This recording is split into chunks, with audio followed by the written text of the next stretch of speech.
Hello, Spirited Amanda here, back with a new book recommendation. And the book that I'm going to be recommending today happens to be, I want to say, my favorite book ever of all time. And that is The Alchemist by Paulo Coelho. And I describe this book to be my favorite because I just cannot remember being more inspired by any one book that I've read more than this one right here.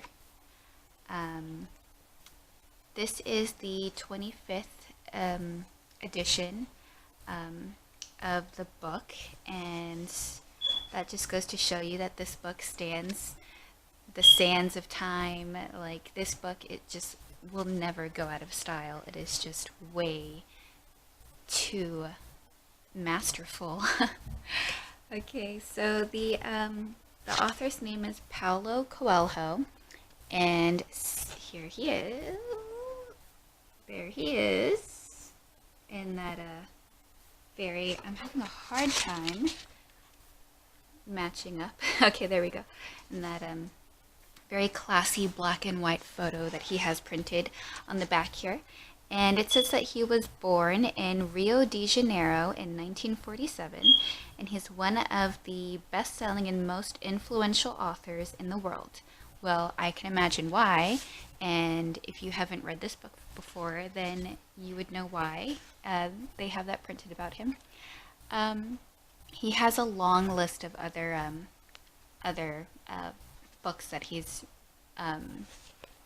written before here on the last page of the book.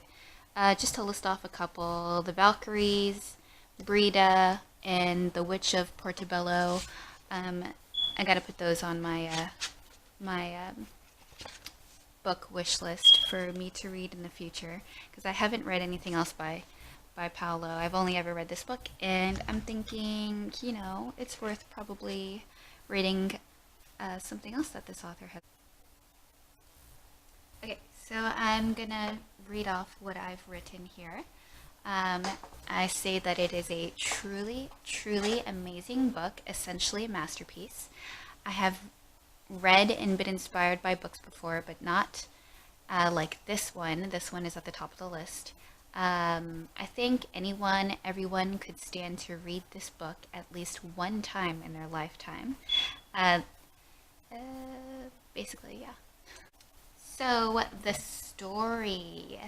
The main character's name is Santiago, and he is but a simple shepherd who is young. He's doing well for himself, living a modest lifestyle, trading sheep goods for money. But he has a reoccurring dream. And he really reaches a point after having this reoccurring dream when he finally feels he needs answers for it.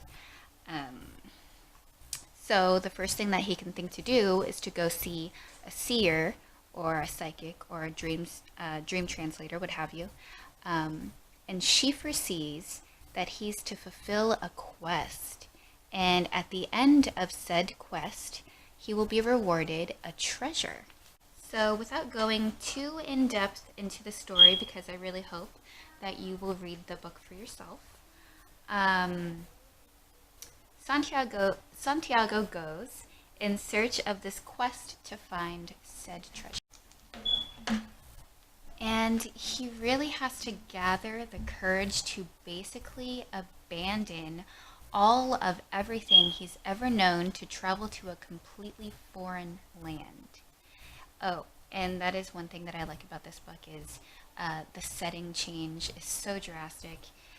He starts off in Spain, and then he picks up and travels to Egypt, which is the desert. And there's a major moment when he's deciding whether to change or to stay the same, and he knows that if he stays, that he will live out a peaceful life, but he comes across these omens that he won't ignore. and he does end up following his heart.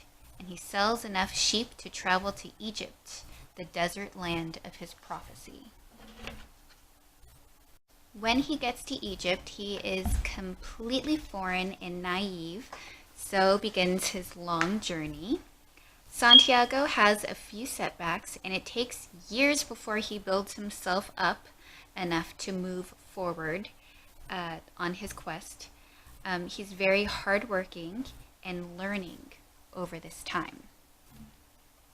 And anyway, like I said earlier, I'd really rather you read the book for yourself. I'm only here recommending it. But following Santiago on his journey is what is so inspiring about this book. And he learns a little bit from everything he goes through. And his destiny gets shaped more and more through each experience that he has. And finally, when he gets to the end of his quest, and when he gets his treasure, he, in the end, is rewarded so much more than he was originally envisioning the treasure to be.